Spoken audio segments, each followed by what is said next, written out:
Hai, Assalamualaikum warahmatullahi wabarakatuh. Salam bahagia, salam hormat. Saya Cikgu Nasa dan kita bertemu di channel Nasa 2K Studio.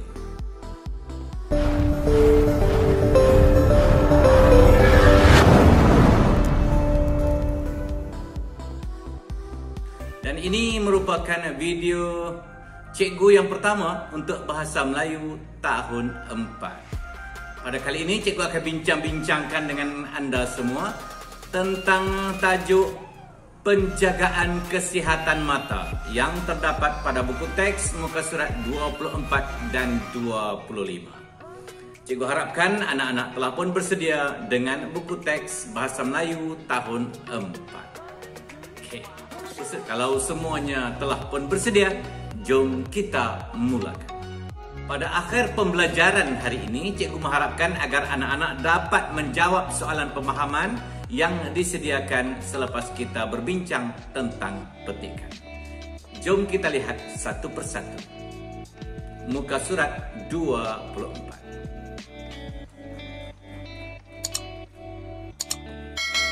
Menulis.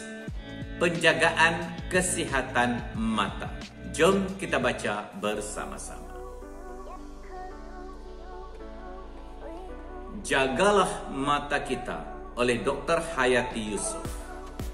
Kesihatan mata merupakan perkara yang perlu diambil berat.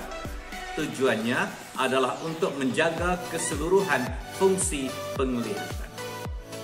Kita perlu memastikan jarak penglihatan semasa membaca adalah antara 30 cm hingga 40 cm. Jarak yang terlalu dekat akan menyebabkan otot-otot mata menegang untuk memfokus. Memfokus bermaksud memberi tumpuan. Kedudukan badan hendaklah sentiasa tegak. Tegak bukan condong ke hadapan ataupun menyandar ke belakang. Tegak. Baik, kita teruskan untuk perenggan yang ketiga. Semasa menggunakan komputer, pastikan kedudukan komputer adalah sama paras dengan mata pada jarak 30 cm. Cahaya skrin komputer juga tidak boleh terlalu terang. Keadaan ini akan menyebabkan mata mengalami keletihan. Pemakanan yang betul memainkan peranan penting dalam penjagaan kesihatan mata. Antaranya termasuklah vitamin A dan vitamin C yang terdapat dalam susu, sayur, terutamanya lobak dan brokoli serta buah-buahan. Banyakkan makan sayur. Perenggan seterusnya. Mata juga memerlukan cara senaman yang betul. Cara pertama adalah dengan memandang objek yang jauh, kemudian objek yang paling dekat. Cara kedua, menggerakkan mata ke arah kanan, kiri, atas dan bawah selama beberapa saat. Cara yang ketiga, melihat objek hijau seperti tumbuhan hijau di taman. Jadi ada 3 cara untuk kita membuat senaman mata yang betul. Mungkin kamu boleh cubanya sendiri. Yang pertama, pandang jauh, kemudian pandang dekat. Yang kedua, gerakkan mata ke atas, ke bawah, ke kiri, ke kanan. Okey, dan yang ketiga adalah memandang objek-objek hijau di taman. Dah. Okey, 3 perkara. Namun sekarang ini apa yang perlu kita lihat adalah bagaimana cara kita nak menjawab soalan pemahaman. 5 soalan pemahaman yang terdapat di bahagian bawah. Kita lihat dahulu soalan yang pertama. Soalan yang pertama. Apakah tujuan penjagaan kesihatan mata? Apabila kita ingin menjawab soalan pemahaman, kita perlu melihat dahulu petikan yang telah kita baca sebentar tadi. Dan kebiasaannya, untuk soalan pertama berada di perenggan yang pertama, soalan kedua berada di perenggan yang kedua, soalan yang ketiga berada di perenggan yang ketiga, keempat dan kelima kebiasaannya akan meliputi keseluruhan petikan. Ini kebiasaan ya, bukannya wajib seperti itu. Jangan keliru. Okey, cuba kita lihat pada perenggan yang pertama untuk mencari jawapan pada soalan yang pertama.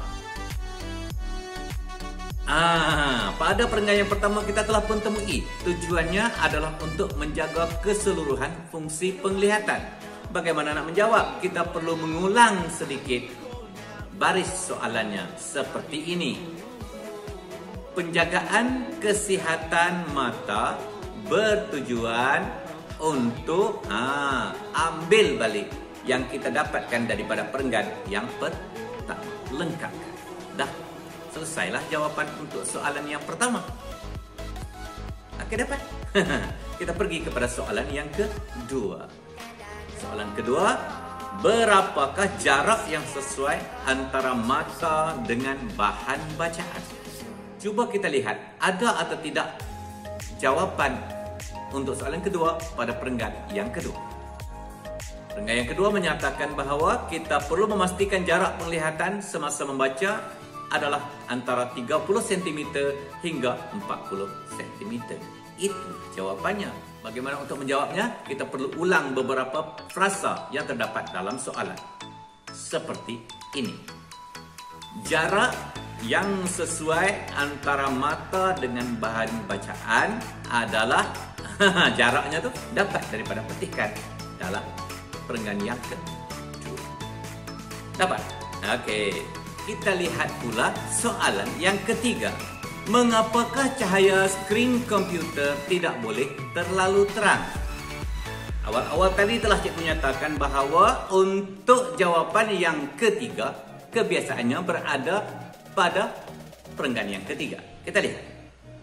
Pada perenggan ketiga dapat kita temui jawapannya, iaitu cahaya skrin komputer juga tidak boleh terlalu terang. Keadaan ini akan menyebabkan mata mengalami keletihan.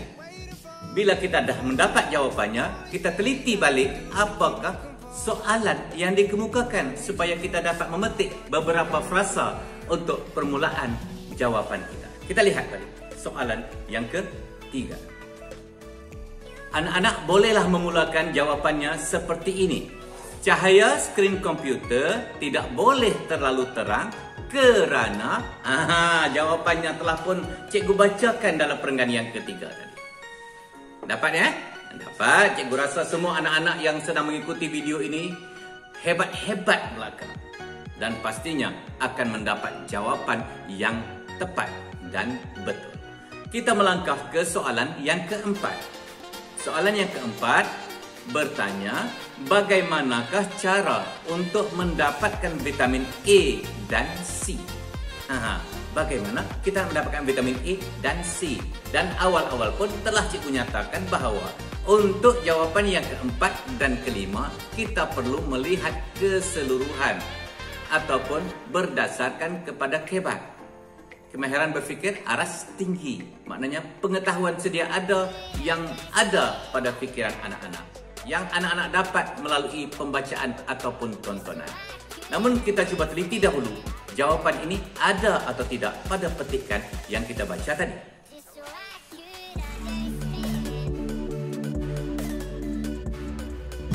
Kalau kita perhatikan pada perenggan yang keempat, dinyatakan bahawa antaranya termasuklah vitamin A dan vitamin C yang terdapat dalam susu, sayur, terutamanya lobak dan brokoli serta buah-buahan. Sini jelas diceritakan bagaimana kita nak mendapatkan vitamin A dan C. Jadi gunakan jawapan ini untuk kita sambungkan frasa jawapan merujuk kepada soalan. Pandai. Baik, kita lihat bagaimana kita nak menjawab soalan yang keempat.